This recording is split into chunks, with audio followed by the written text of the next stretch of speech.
It's curious, very, very odd, and yet nobody realizes it, that human beings are brought up to feel as if they were strangers in the world. We are given a sense of our own existence that is in flat contradiction to the facts of nature. Although, in its own way, there is something natural about that, because nothing can happen at all that is not in some way connected with an elaborate scheme, not a scheme that, as it were, had a plan in mind, but nevertheless a scheme that is musical in its nature. And even our delusions are part of that.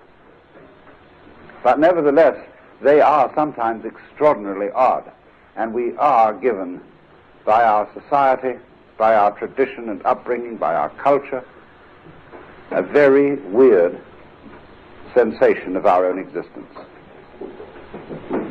And that is the sensation of strangeness, of being somebody who, as we say, comes into this world, whereas when you are born, you should say that you came out of this world. You don't come into it. Where else is there to come from?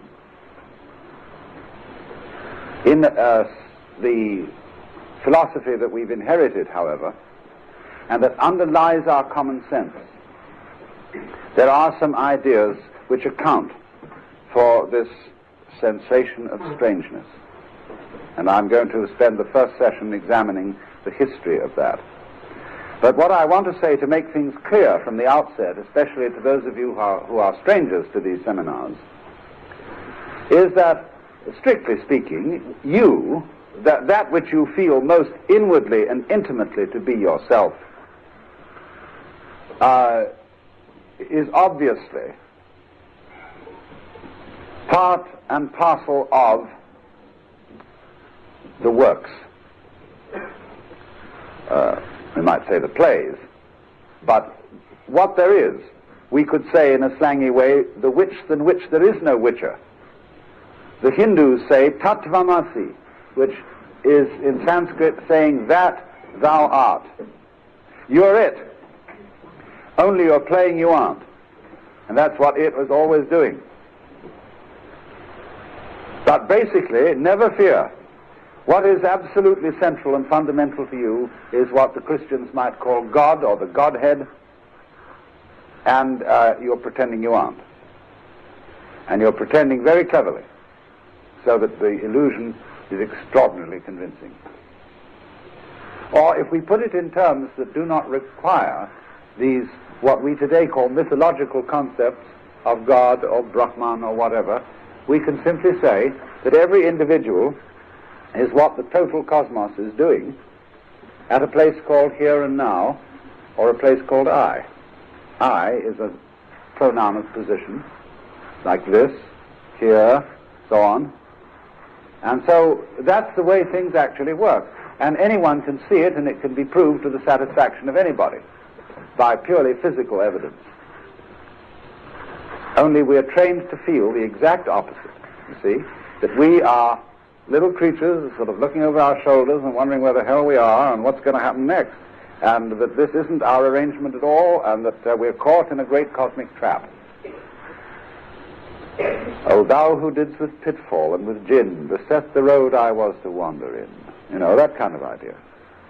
Now, what accounts for this? How could we possibly have come to feel this way? Well, there are a lot of reasons, but the two that I want to concentrate on this morning are two mythologies that have influenced everybody's thinking in the Western world. The first we'll call the Jewish Christian mythology, and the second, the Newtonian mythology, or mechanistic mythology. And the latter, of course, has a far more dominant influence on educated people today than the other one. But let's look and see what they really involved in our feelings about the world and about our place in it. First of all, in the Jewish Christian mythology, we are here in a relationship to the ultimate reality, which is comparable to the relationship between a great king and his subjects. This king is modeled on the ideal type of a great Near Eastern king who might have lived, say, around 4,000 or 3,000 BC. You remember, don't you, in reading about the fact that when those kings died, all their families and servants and many of their subjects were buried with them. They were killed outright by being, buried alive in the royal tomb. And Thomas Mann made the observation that in those days it seemed as if human heads had no backs to them, as if one were simply a mask, and that what was behind you was something altogether beyond you, so that you were completely identified with your tribe, with your human family. And so the king was like a queen bee, we would say the kingpin upon which everything depends. And when that's blown out, everybody collapses with it. Only later did we grow backs to our skulls and then begin to feel enclosed. That was a very important step, but a troublesome one. We don't feel in the lines of G.K. Chesterton, but now a great thing in the street seems any human nod, where move in strange democracy the million masks of God. We don't feel that, we see. We feel all by ourselves. But we can get it back, this sensation of being absolutely one with the whole, and at the same time retain everything that we have won by the development of Western-style personality, the ego. So then, this model of the world, based on the idea that we are all subjects of the divine king, was, you might say, a political model based on the organization of the great city-states of the ancient Near East. And that image, you see, has absolutely haunted Western man throughout his whole development, because he has felt that he is in this universe on probation, on sufferance. He doesn't quite belong here because there's this great big giant spirit who's saying to him, now you watch out. You're just a miserable little worm, and I evoked you here out of nothing. Of course I love you because I am love. I'm a very good father, and everything that I do, however much it hurts, is for your good. But you watch out, and don't you dare look me in the eye. So everybody does this. See?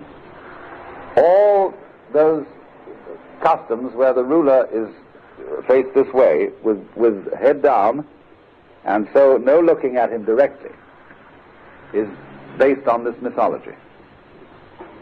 And of course it's based too on some political facts, because when a big man does attain to eminence, everybody is against him secretly. They hate him for it. So he has to be surrounded with guards and secret police. And people all lie with their faces on the floor, so that they're in a position where they can't attack. That's the whole idea. And that's why in the royal court, the throne has its back to the wall. There is nothing behind the throne. There are just guards on either side who can be watched a little. You see? So in a church, when the altar or the episcopal throne is right with its back to the wall, this really indicates a situation of fear. But if I am not afraid of you, I shouldn't really have my back to the wall at all here in this situation. Only rooms are designed, our whole architecture, following the design of original courthouses, is made that way. After all, one should walk out into the middle of people and have people behind you, if you can trust them. So this model, I call it a model of the universe, based on the kingly court,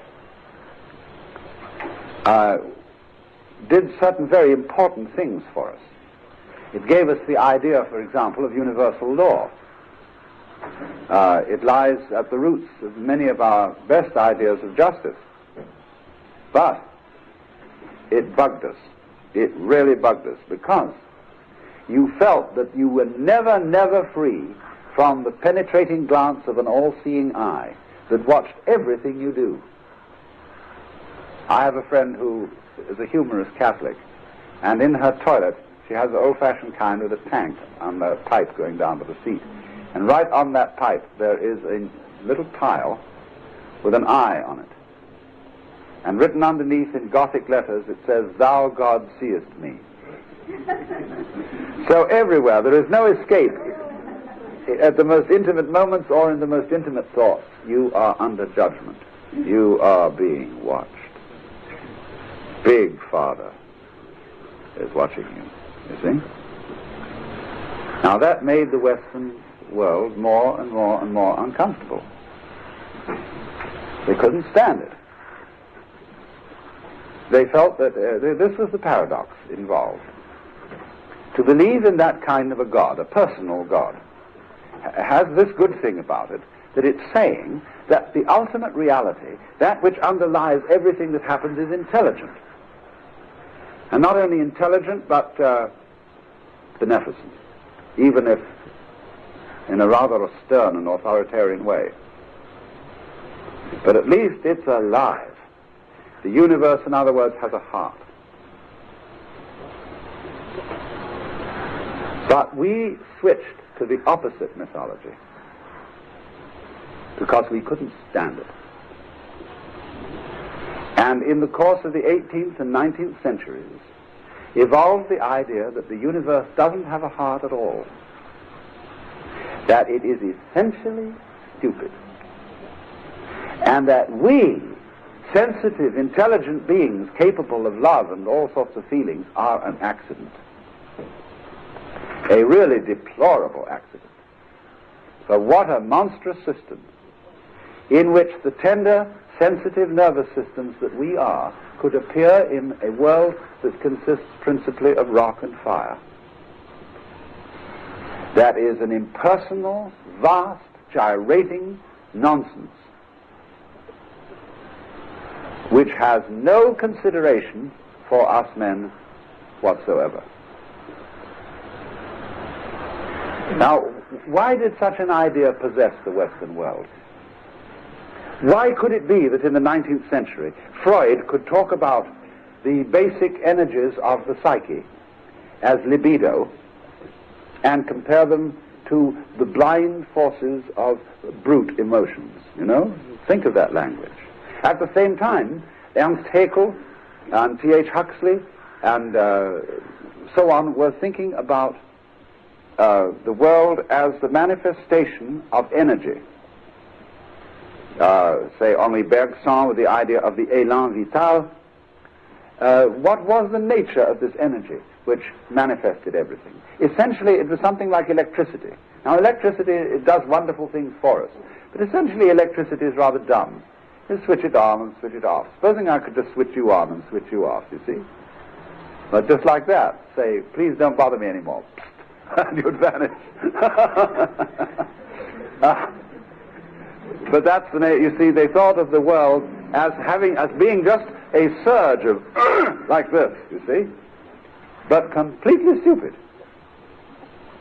Only after how on earth they ever got intelligence out of this is a miracle, but they did, by explaining that if you gave it enough time, it would eventually become intelligent.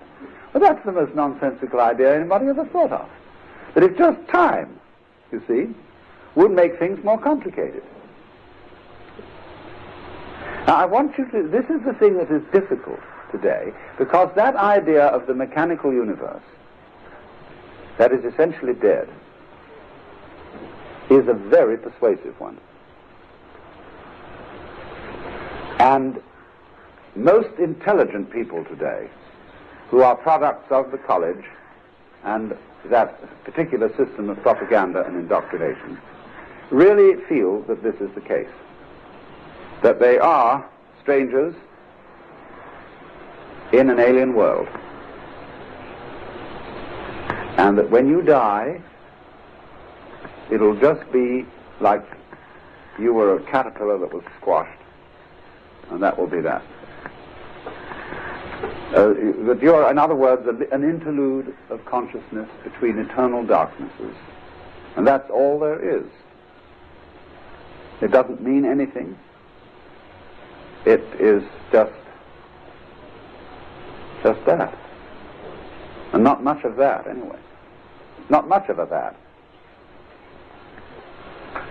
Now, what is important is to understand that this is a myth. There aren't, just as the other thing about the great cosmic king is also a myth. There is no foundation for it in fact whatsoever. But it's a way, you see, of putting the world down when it had been put up too much. It's a reaction. The world had been put up too much by being made embarrassingly intelligent. You see, there was that all-seeing eye who was saying to you, da, da, da, da, da, da, every minute, you see. Better a dead world than one watching me like that.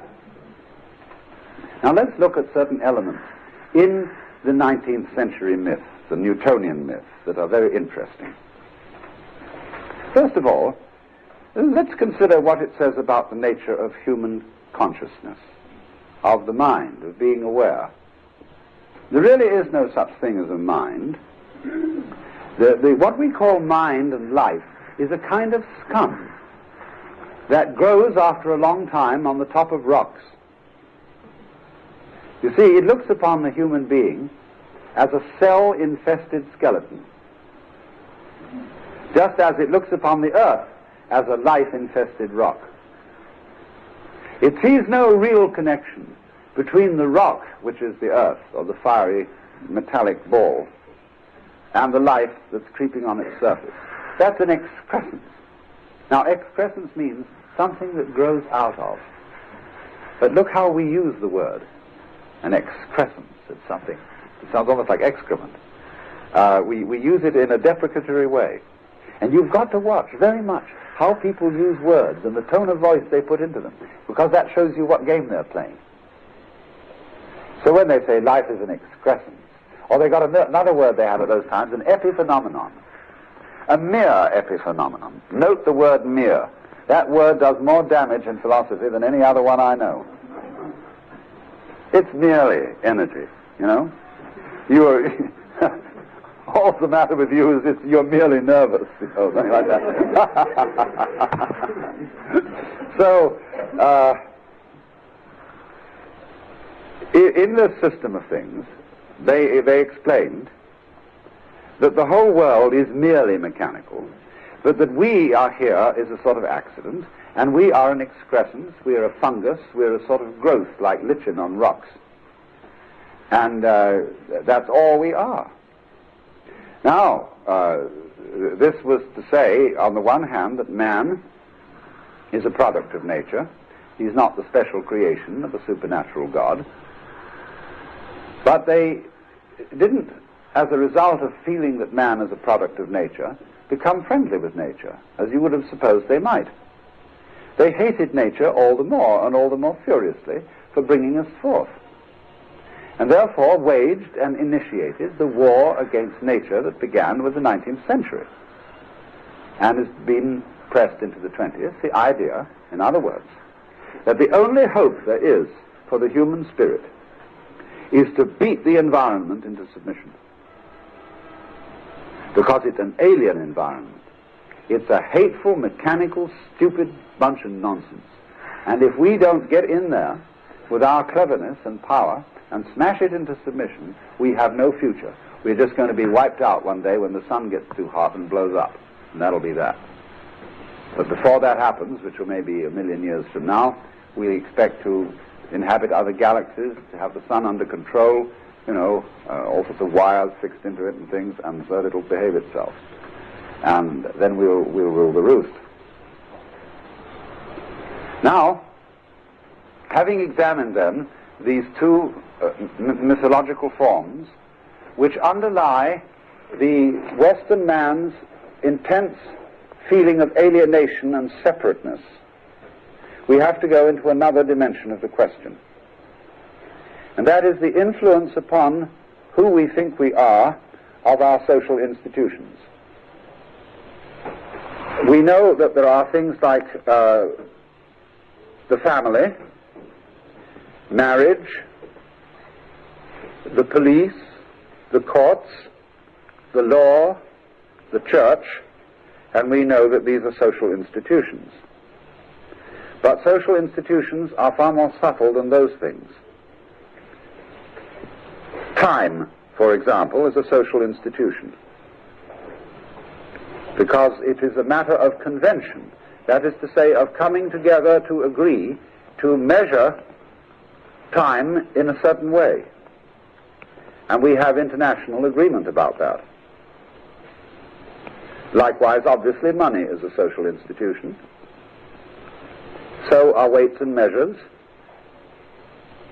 So are ideas of value. What is the good life? Who is contributing to society and who is working against it? So you see, we were discussing this morning, among other things, the idea of survival. And that survival is a good thing. And to survive as long as possible is a very good thing.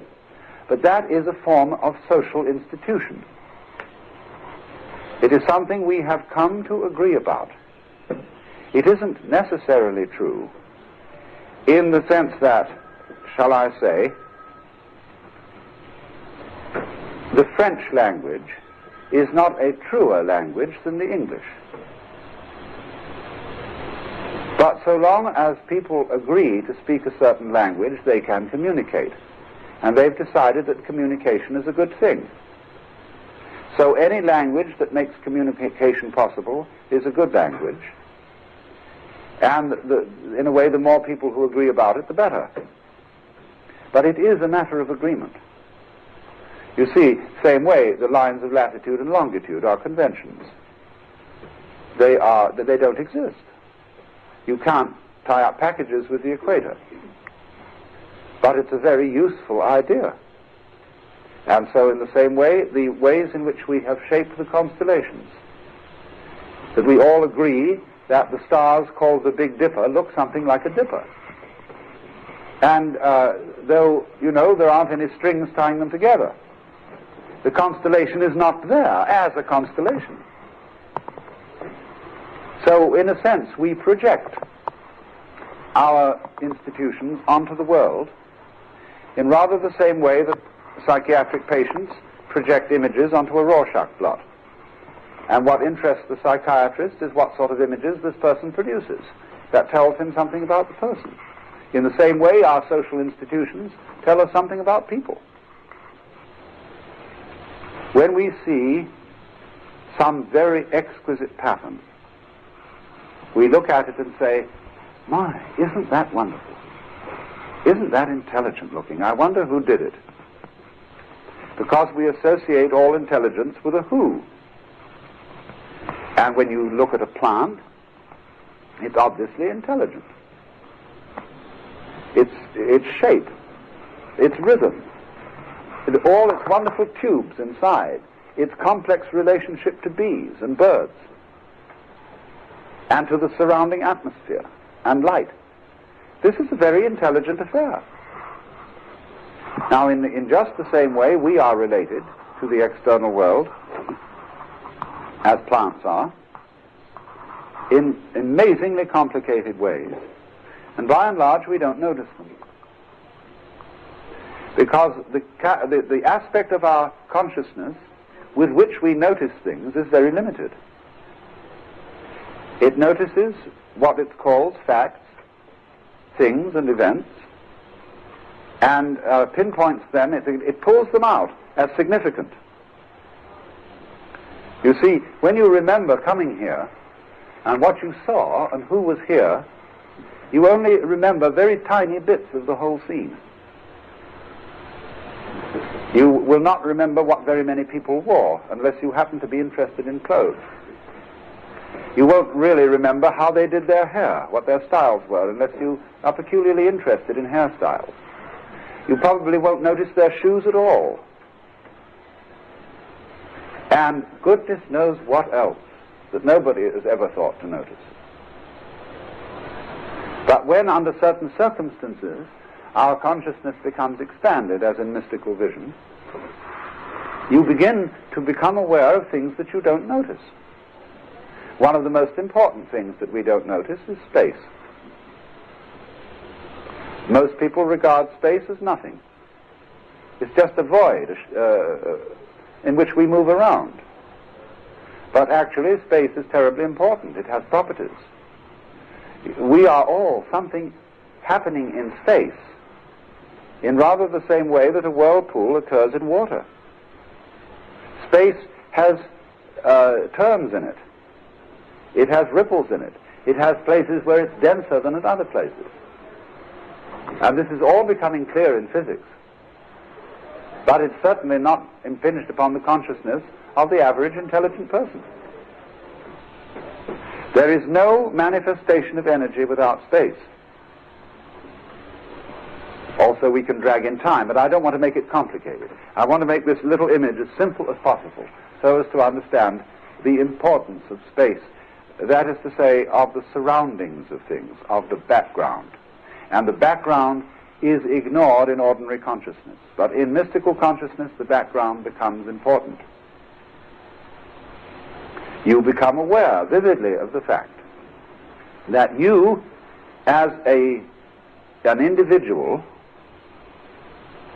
imply by your existence everything else that exists, or ever has existed, or ever will exist.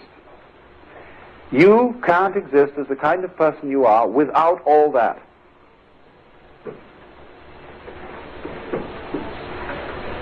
Now that's the secret to the connection between you and the cosmos. Just as a back doesn't exist without a front. In just that sort of way, all of it doesn't exist without you, and you don't exist without all of it. Even if you die, you see, and disappear totally, nevertheless, the fact that you have existed is still a fact. And a universe in which there has been a person like Socrates is quite a different universe from a universe in which there hadn't been a person like Socrates. Socrates, having existed, is a symptom of the way things are. So fundamentally, we get a picture of the cosmos in which the self, the real I, is the whole thing. Just as we say of an individual human body, you are John Doe, and that's all of you. Although if we look at you very carefully under an electron microscope, we will find that molecules in your blood are further apart than the earth and the sun. What makes you think you're a unity? It's quite a thought. Well, it's space. And so in the same way, as such a relationship exists between our galaxy and other galaxies and so on. It's obvious. So, then, by various conventions and social institutions, we develop the impression that this isn't so. We learn to ignore. We learn not to notice certain things. And do you know, not noticing is very, very important. In the Hindu theory of politics, what are spiritual virtues have political counterparts. For example, in the spiritual domain, the word upaya, U-P-A-Y-A, means merciful techniques for awakening people. Clever devices used by a teacher. In the political domain, the word upaya means cunning, deceit. Likewise, in the spiritual domain, upeksha means equanimity. In the political domain, upeksha means overlooking. When, for example, the boss of a big concern finds that one of his employees is taking out a little bit of the petty cash, now he figures out, is this man worth it? Are his services really worth it? And shall I merely ignore the fact that he's doing this? That would be upeksha. Now, in our whole society, we do an enormous amount of upeksha. The things we overlook. There are obvious things that we don't talk about. There's a taboo side to life that we don't mention. We're supposed to overlook it. You know, when silk stockings were first invented, with the fine mesh type, a present of several dozen of them was sent by an important American businessman to the Queen of Spain. And they were returned by her chamberlain with a letter which said, "You should recognize that Her Majesty the Queen of Spain has no legs." In other words, those legs don't officially exist. So, only what exists officially is what is noticed, and as we say, noted, noteworthy. Make a note of it in your mind, in your date book. Noting and noticing, notation, you see, they're all based on the same idea, what we attend to. But there are a lot of very attention-worthy things that we ignore. But part of the whole game, you see, of a cosmos is played in this way. Imagine the cosmos as a great harp. You know, the angels are supposed to play harps in heaven. Well, the actual harp they play is the total possibility of vibrations. Now, you know about the spectrum of light. That is a series of vibrations. So is the spectrum of sound. Then beyond light, there are other vibrations which are not picked up by our senses, but instruments pick them up. And then there must also be many vibrations as yet not picked up by any instruments that we have. Now, what is, you see, what we call nature is a system of picked up vibrations. Some vibrations aren't picked up, and therefore nothing appears. That's why it seems that there's space around things, because the vibrations there aren't picked up. They're not noticed. And this is why there is a whole domain of Hindu and Buddhist philosophy called Tantra. Tantra refers to the idea of weaving. And so when you have a warp and a woof, the weaver decides what threads are going to be picked up and appear on the front, which is what everybody's going to look at, and what threads will be overlooked, repressed, put behind the scenes. They'll be behind. And so it will appear that we have a birdie here and a birdie there and a birdie there, and no connection between the birdies. Actually, if you look on the other side, you will see that the red threads which made the birdies against the white background continues. Only that's not noticed. So in this way, we are taught from childhood. We are indoctrinated in a system of social institutions that are simply rules about what is to be noticed and what is not to be noticed. That's why children ask sometimes very odd questions about things that adults don't notice. The famous story of the little boy who has been taken to a concert where a lady is singing, and he says, "Mama, why does she scream when she yawns?"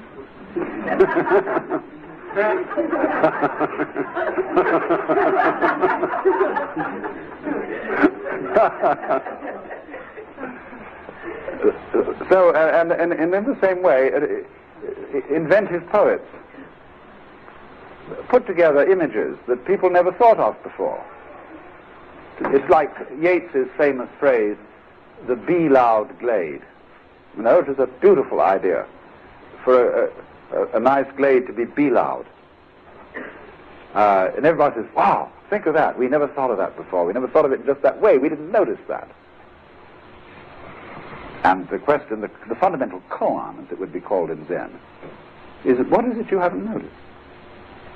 What are you ignoring? What have you forgotten? You know, you've forgotten something. Very important.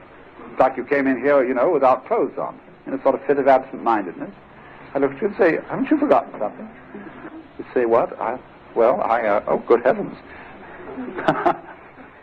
So in the same way, the fundamental who we are, the basic identity, the Brahman, the Tat, which Tvam Asi, that's what we've all forgotten. But by ignoring it, we make this game. So then, let's see what we do precisely in steps about social institutions in training the young.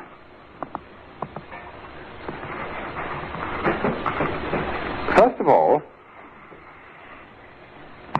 it's important to identify a child. The child has got to be someone. And we often say of a child we think is dumb and incompetent, you're never going to amount to anything.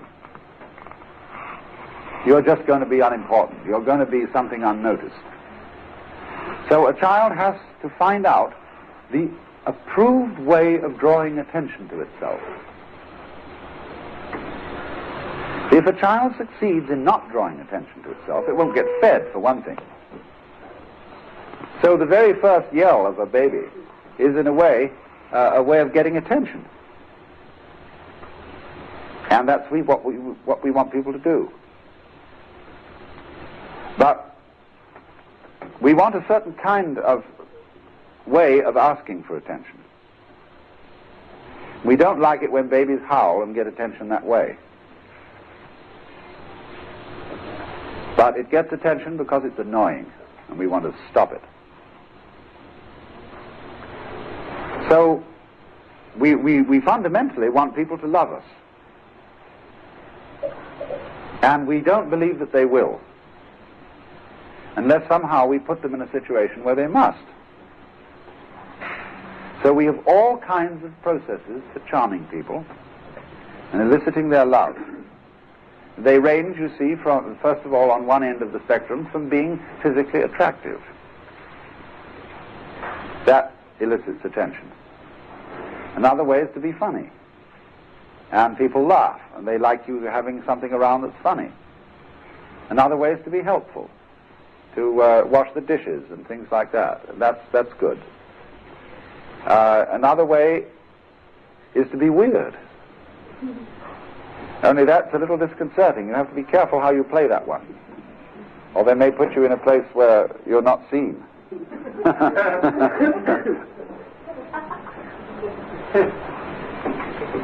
All the time you're playing this game, of course, everybody else is reacting to it.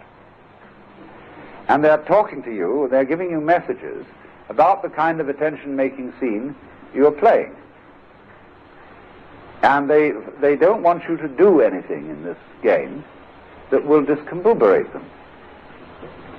They want you to play it according to certain rules so that they'll know what you'll do next. That's terribly important. People mustn't be too surprising. We like things to stay put. We like them to be regular. And if you had a kettle which suddenly developed legs and walked off the stove, you would say it was uncanny, and put it in a zoo or something where it would be safe, where it wouldn't do anything further unpredictable. So for the same reason, we have a fairly large number of acceptable character roles that people are allowed to play. And you should watch these things very carefully, because it's tremendously instructive to figure out what kind of roles your friends are playing. They have, of course, through long accustomedness, come to believe that that's who they really are. And that when they are playing their role, they are being themselves and being straight and honest. That's a deception that's very easily arranged by choosing between a number of roles in early life that you might play. You've got to decide whether you're going to be a serious person or a clown or whatever, you know. And then you behave as if the roles you've discarded were the superficial ones. The one you've decided to play is the deep one, and that's really you. That is soon done in this way. A child notices very early in life that he's a different person in different environments. He is one person in the company of his parents, sometimes one person with his father and another with his mother. He's another person with a nursemaid. He's another person at school. He's still quite another person, alone with other children, and still someone else when he's by himself. He makes a visit to relatives. I know very well that I was a different personality in my aunt and uncle's home than I was in my own home. Because you respond to the environment, you get very, very subtly delivered cues that certain attitudes are expected of you. And you don't just play these attitudes outwardly in how you speak and gesture. You play them inwardly. You think the thoughts that the other people are suggesting you think. If you listen to what you call your own mind very carefully, you will discover that it's full of the echoes of other people's voices. What do I think about this? And you think, but actually it's your mother talking to you, or the sort of thing she would say, or whoever else it may be, someone you admire very much. So the interchange of our own behavior and the messages that come from the environment, and especially from other people, give us the message that identifies us. It tells us who we are. And in this culture, you see, the messages that we get from the social environment do not tell us very many things about ourselves. They do not tell us, above all, about the big secret, how we are connected with the cosmos, because that, in this weaving game, has been left out in the background. Now, I have spoken, obviously, of many of these social institutions in a way that will sound critical to you, as if they weren't as if some of them weren't really a very good idea. And we have to figure out ways of deciding about social institutions, whether they are good games or not. And that's quite difficult. When we contrast a Victorian family with a modern family, there are very different game rules are being played. And we have more or less decided today that they weren't playing very good game rules. If you contrast a book, for example, on child rearing, written in, say, 1860, with Dr. Spock. Well, Dr. Spock is post-Freud. And since Freud, ideas of child rearing have altered quite radically. And also one must not forget that Montessori and Froebel and all sorts of other people, and not to mention, what's his name, Summerhill, come in between. Now, on what grounds will we say that the game in which a child is now educated at a reasonably progressive school is better than the kind of school I went to, which was based on the fundamental game rule of this school is suffering builds character.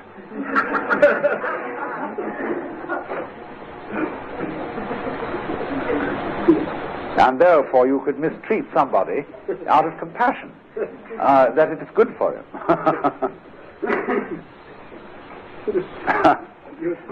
Now you could say, well, I've had many arguments with my father about this. My father's a really genuine philosopher, a man with a very open mind. But he said once, he said, think of any great man who ever came out of a coeducational school. You know, yeah, it's the sort of question that you've never thought of, and so you don't have any ready answers. But he was convinced, you see, that in a boy's life, association with women is weakening to the character. And that's why boys are sent away to be in the company of men. Get them out of those womanish ways and make them tough, you see. Now, if you're playing society by that sort of game rule, and you want men to be soldiers, and so they'll be happy with each other with no women around, and you want to be explorers and all that sort of thing, then you will say that kind of education produces good results. But you see, we're living in a world where soldiers are becoming obsolete. They're just becoming a menace and a danger. And we've got to be very careful that we only breed a few of them. Just like bees have these problems of how many of this type of worker and so on to breed. And we have this as a very serious problem, and it's changing rapidly. It's changing so rapidly that we're in considerable doubt as to what kind of human characters are advantageous to have. You see, there are circumstances in which people who simply conform and cooperate are a damn nuisance. Because they don't get any new ideas. And what we needed was new ideas, and we needed people with the courage of their convictions. There are other circumstances where we've got enough ideas, and people with new ideas just make things complicated. I have a psychiatrist I met recently on my travels said, I don't know if I'm going to come to your seminar. We'd had a conversation, got on rather amusingly. He said it would be a terrible, terrible problem to me to get any new ideas. He said I would have to reorganize my entire operation. It's going along pretty smoothly now, and said I have a hospital and I have many men under me working, and we've got a system going. If you give me new ideas, it's going to be awful. So the basic thing then is we are given a choice of roles, and we are encouraged to be consistent in our roles through the novel and through drama and through all kinds of other means, so that people will be controllable, so that they won't be too jumpy. What is it that worries you about somebody who is insane? See, a friend of mine had a patient who, when he came into the outpatient department in the Veterans Hospital every day, would have to sign himself in. And on the roster where you signed yourself in, there was a place for your occupation. Well, he changed his occupation every day.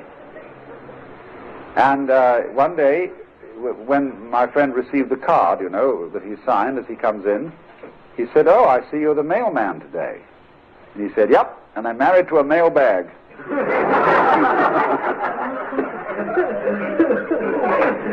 Well, think of the meanings in that. The trouble with certain schizophrenics is that they've got an association pattern going. They make the most devastating puns. And the people don't appreciate these puns because they're too deep. They don't follow them. The schizoid person gets worried because people don't appreciate it.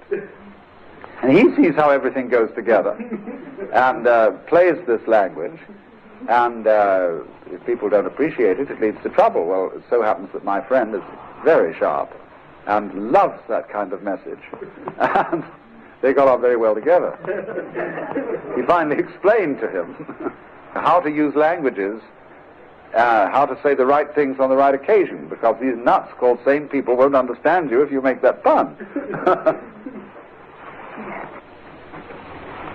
But therefore, remember at the same time, though, that the role you have over the years gradually acquired and are playing is a social institution. It isn't the real you. And in many cases, therapy in which a person, as a result of which a person feels that they've found themselves, means that they have exchanged an impossible game for a possible one. They haven't really found themselves. They haven't gone, or very rarely, gone behind the game. So you see, we like a game that teases us, that is comprehensible but not too comprehensible. And this suggests then that the world itself, the nature of the cosmos, is comprehensible but not too comprehensible. Even God, if you will imagine yourself in the situation of God, would be bored in knowing everything. So what does God do? God, therefore, plays hide and seek. Now you see it, now you don't. And that game is of the essence of being. It is the up and down motion of a wave. The crest of the wave is now you see it. The trough of the wave is now you don't. And the whole of existence is waves, is undulations, is vibrations. So, there it is. Now, but you can't say, as if to toss the thing off, well, it's just vibration. It's only vibration. It's mere vibration, because, wow, when that happens, it isn't mere. Because what this vibration thing is doing is saying, come on now, how far can we go this way? Whee! It goes way out that way. It says, all right, now how far can we go the other way without, falling apart?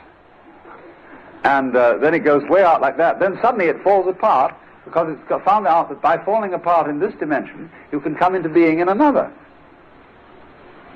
And there are endless ways of going. You can do it this way, that way, and you can think out dimensions that we've never thought of at all for our ordinary practical purposes. But always, you see, to be in this way implies not to be in another way, and not to be in that way implies to be in that way. So don't worry. The whole point of the thing is, however, now watch this, this is terribly important. The whole point of the thing is worked out so that nobody, even God, is going to be too sure.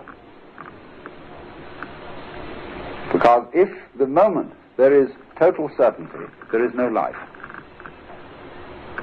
Being has ceased at the moment when it's all white and no black. It's all clear and nothing obscure. At that moment, you see, it stops. But what we call existence, life, all those things, is a pulsation which involves a constant uncertainty. It always involves the second philosophical question, are we going to make it? And there are people, you see, who like philosophers and sages and whatnot, who say yes. Don't be afraid. You're going to make it. But it's always going to feel as if you weren't. But that's the fun, you see. That's all children love to take risks. They like going roaring around in hot rods or on those skateboards and things like that. It's terribly dangerous. But that courting of danger is life. Tillich calling it the courage to be. So when we get older and we think, oh Lord, for heaven's sake, I just celebrated my 50th birthday, and I realize I've made it through half a century, and I can't make out whether I'm just getting older or getting wiser. I mean, I do think, for the nature has certain merciful processes in it, and that it, for example, for a person in extreme pain, the pain can be converted into ecstasy. The person who is starving can begin to feel way out. And same way as you get older, maybe you do in a funny way get wiser and feel more at peace with yourself. You've accepted yourself with all your limitations, and you begin to understand more and more your connection with the total cosmos. And that as you approach death and you vanish, so what? You're going to come back again as somebody else. And maybe as many other people at the same time. And that'll be great. Only you'll always think you're one. Only one. Because that's the element of the unknown. That's the thrill. That's the joke in the thing. So then, the way of putting the emphasis on the mechanical aspect of things, the mechanical way of understanding, do not confuse that with the truth. It is simply a way, a fashion in philosophy. See, philosophy has fashions in exactly the same way as clothing does. And in the academic world is riddled with fashion. After all, what a lot of people are doing when they come on in the academic world with a great to-do about how cautious they are, how rigorous, how solemn all this is, what they're really doing is they're saying, by going through these rituals and writing these learned contributions to journals, I'm really saying I'm a very sound and reliable person. That's the signal, the message I'm giving you. I mean, he can be writing about something of absolutely no practical consequence whatsoever. Some amusing game about Sanskrit calligraphy in the 15th century.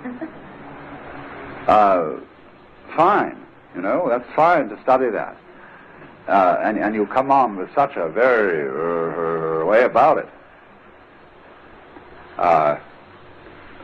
But now we've got a curious thing going in our culture where we're playing this game which we've caught from the original God the Father, because he was very serious. He meant you to know when he was around. My God, he was around. Boy, don't you dare laugh or anything like that. And now, well, you see, you've got the reflection of a type of adult ruler here who's very insecure.